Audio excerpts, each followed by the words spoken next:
Ils prenaient le pays, ils ont signé des accords. Des accords. Et quand toi tu arrives, malgré que tu as tes ambitions, c'est vrai, mais c'est d'accord, tu peux pas, ça se négocie, ça ne se coupe pas. Si la France te prenait 50 francs, ça te coûterait de dire à la France, à quoi tu passes 50 francs là? C'est facile, prends 30 francs. Tout se négocie, mais on ne peut pas vivre recruter chez nous. La Côte d'Ivoire produit café, cacao. Il y a combien qui vont café? Moi, mais depuis que je suis arrivé au Togo, j'ai bu, ça fait un mois aujourd'hui, j'ai bu café une seule fois. Je suis premier producteur de café cacao. Je bois que cacao, je bois café une seule fois. Ceux qui boivent cacao, c'est les blancs, c'est eux qui boivent café là-bas. Nous, on m'a dit 8 touchés. Donc, en cacao qu'on prête là, qui va payer? Mais là, ça ne pas avec les blancs. Ils n'ont qu'à arrêter tout ça, ils n'ont qu'à arrêter ça. Quand on parle d'un monde, en fait, ils n'ont qu'à arrêter un peu de dire France Afrique, ils n'ont qu'à arrêter ça, ils n'ont qu'à arrêter.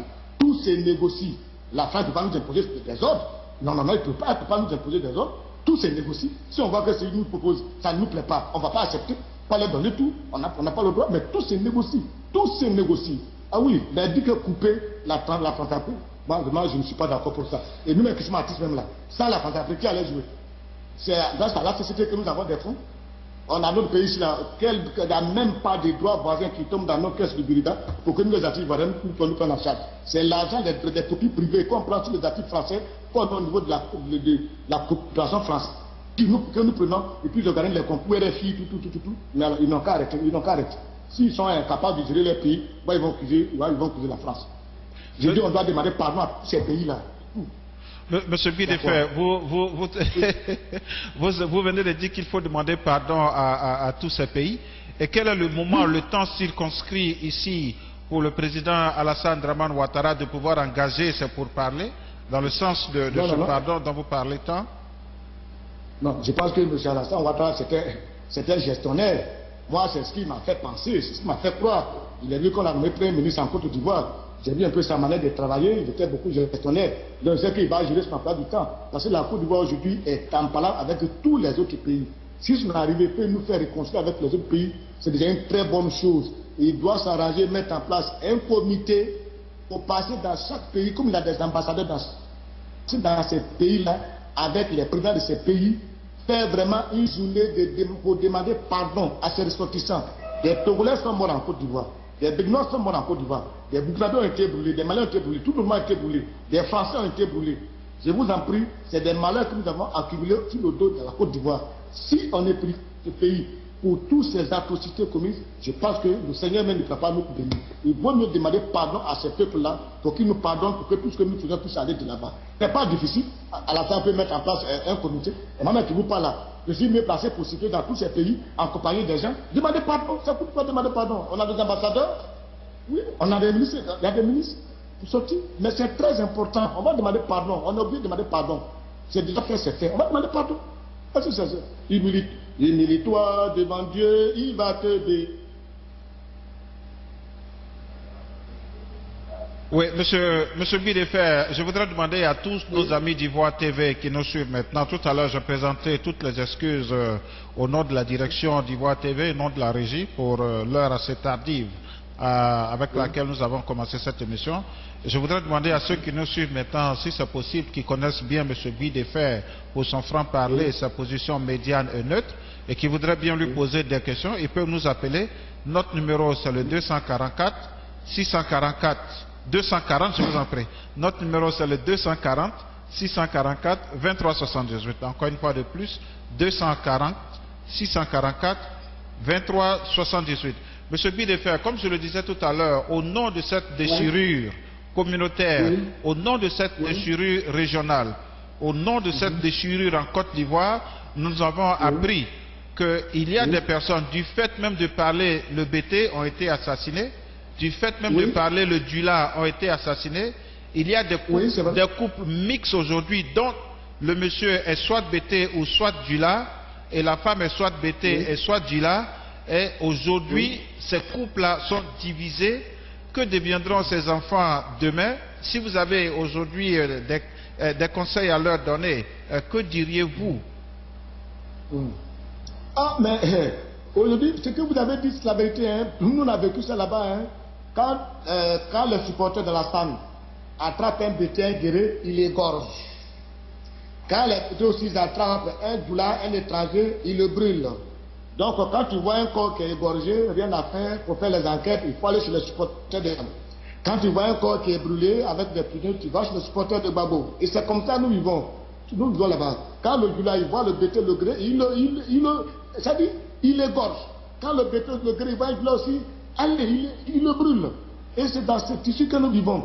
Il y a des couples aujourd'hui, ça dit, tu es allé devant ton père pour présenter ta femme qui est du Nord en tant que bété, Kourmen. Bon, vraiment, ça commence à devenir un délit chez nous, en toute sincérité. En toute sincérité. Même, on peut même ne pas t'inviter à des réunions, parce qu'on se dit que ce qu'on a dit à ces réunions-là, tu vas dire ça à ta femme la nuit au lit, et puis elle a envoyé, elle peut dire ça à ses parents qui, eux, soutiennent. Parce qu'en Côte d'Ivoire, à partir de ton ethnie, on peut savoir de quel parti tu appartiens. Ça dit, une fois que tu es là, on dit, bon, toi, tu es RDR.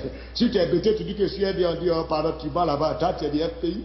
Un baoulé, quand lui dit que je suis du RDR, on dit, non, tu mens, votre parti est là, c'est le PDC. Donc, vraiment, le tissu est là, le tissu est là. Mais je pense que chacun doit faire un dépassement de soi. Aimer l'homme, aimer son prochain. Si vraiment quelqu'un parle à l'église, il ne doit pas aimer son prochain. Qui a créé les frontières? Et puis, quel territoire t'appartient à qui même? Dieu a créé la terre comme ça est là.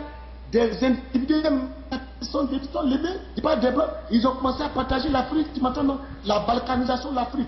Ils ont mis des produits, ils ont mis des traits. Et nous aussi, nous héritons de ça. Et nous sommes fiers de ça pour dire que lui qui est derrière ce là n'est pas ton frère. Mais c'est dangereux. C'est-à-dire qu'on doit lever dans nos têtes cette affaire de frontières. On doit dire que nous sommes des êtres humains, nous sommes des hommes qui vivons ensemble, nous devons nous attendre.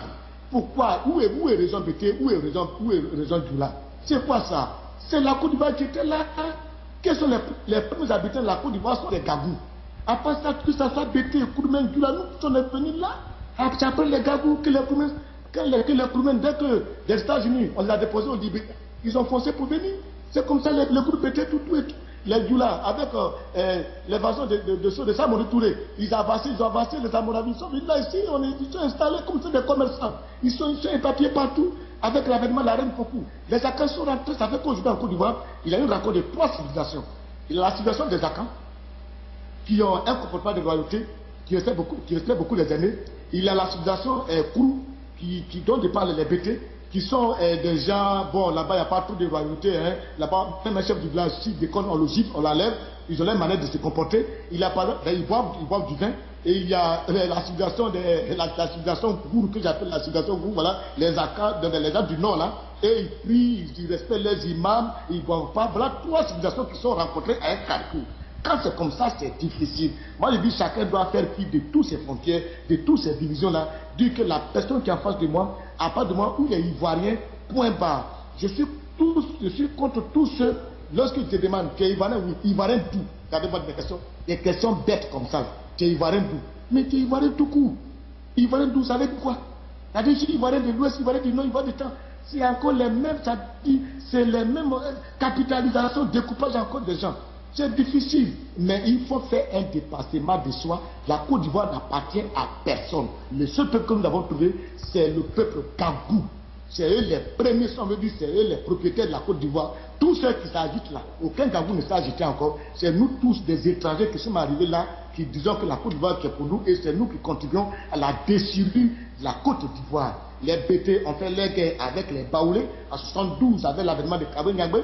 Aujourd'hui, les Djoula ont fait les guerres avec les Bété avec l'avènement de la Sandra Ouattara. Il faut qu'on arrête tous ces conneries là pour dire que je suis ivoirien. Point barre. Si tu prends une pièce d'identité à un policier, s'il doute la pièce, il faudrait que lui-même, le policier, qu'on l'indexe. Parce qu'il a suffi simplement qu'on mette en place une carte de séjour pour que les policiers prennent cela comme un chèque. Pour avoir des jetons, Ils ont englouti le pays dans le gouffre. Ça, c'est dangereux. Il faut que tu vois un Ivoirien, tu dois dire que c'est mon frère. Mais je pense que comme chacun a vécu la guerre, j'en ai vu, j'en ai su. Ma mère qui a on l'a transporté dans un autre village, parce que j'ai perdu 2 de mes parents qui sont chez moi, à Grand Bérébi, à la maison. Je pense que chacun a vu la guerre, comprendra qu'il faut que j'aime l'autre, parce que tout ce que je peux faire à l'autre, il faut aussi me le faire.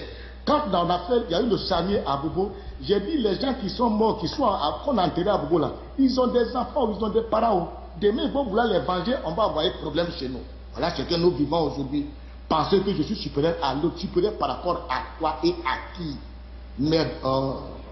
Monsieur Guy de Fer, aviez-vous pensé un seul instant, du haut de toutes ces années que vous avez passées sur cette terre des hommes, avez-vous pensé un seul instant que la Côte d'Ivoire pourrait se basculer dans cette impasse? Oui, j'ai pensé à ça. J'ai pensé à ça lorsqu'il y a eu, c'est à partir du charnier d'Abobo, le charnier qui a eu à la prison civile de Yopougon là. J'ai vu plein d'hommes qui sont morts. Et puis on a mené des enquêtes, on n'a même pas trouvé qui a fait ça. J'ai eu peur. Parce que tous ceux qui sont morts là-bas, ils avaient beaucoup de noms à consonance du Nord, Maleki. J'ai dit, mais ceux-là, ils ont des enfants peut-être, ils ont des frères peut-être qui sont dans l'armée. Je vous dis que j'avais peur. Si vous voyez que j'ai sorti une cassette qu'on appelle les assaillants. Les assaillants, c'est une cassette que j'ai fait sortir en Côte d'Ivoire avant même que la guerre ne démarre. Avant que la guerre ne démarre, demandez à tout le monde, dit. Un jour, je suis parti à la frontière de la Côte d'Ivoire, au Mali, parti à Niélé. J'étais à Prince Bill, qui est mon artiste, mon adjoint. On revenait. Quand on est revenu, on est descendu à Boaké. Arrivé à Boaké, j'ai dit, Bill, si la guerre démarre dans ce pays, ça va s'arrêter à Boaké. Effectivement, c'est ça. Parce que je savais les limites des mécontentements en Côte d'Ivoire. Donc, pour tous ceux qui ont suivi les œuvres que je sors, ils vont se rappeler que les enseignants que Louis Defel a fait sortir, il a fait sortir ça avant même que la guerre ne démarre. Il a fait sortir les enseignants 10 ans avant que cette guerre n'arrive. Parce que je savais que ça venait. Même chose comme le conseil du président. Quand je suis le conseil du président, je suis parti faire le mixage à Paris. C'était une cassette que j'ai fait sortir où les conseillers mentaient beaucoup au président et il y a eu un coup d'État où on a levé le président. Quand je revenais de Paris, de l'avion, j'étais à l'aéroport, quand on venait de faire un coup d'État pour enlever le président Henri Konan Bédié. J'ai eu peur parce que j'avais la cassette dans ma poche. J'ai dit, mais si on voit ça, on va dire, mais il est complice des gens qui ont enlevé Bédié. Oh non, c'est quand tu observes la société, la manière, le comportement de la société, la manière dont les gens parlent, tu peux déjà prédire. C'est-à-dire que dans la vie, un homme doit avoir le sens de l'anticipation. Il faut toujours anticiper sur les événements. Il faut toujours anticiper. Par exemple, ce qui lui arrive maintenant, là, il est étonné, mais c'est parce qu'il n'a pas eu le sens d'anticipation. Mais je savais déjà que la guerre venait. C'est pour ça que j'ai sorti la cassette Les Assaillants. Point. Monsieur le président Alassane Dramane Ouattara a dit qu'il travaillerait avec tout Ivoirien, qu'il n'écartera personne. Et c'est aussi un sens pour lui, une orientation de pouvoir réunifier le pays. À votre humble avis, au niveau des autres partis hors du RHDP, voilà, qui pourrait travailler avec le président Alassane Ouattara et sur la base de quoi il pourrait faire appel à ces différents individus? Bon, moi je veux que, bon c'est vrai, Alassane, la dernière fois à la télévision, j'ai écouté son discours où il parlait de géopolitique. En fait, la géopolitique, c'est bien. Avec la géopolitique, chaque région a un représentant.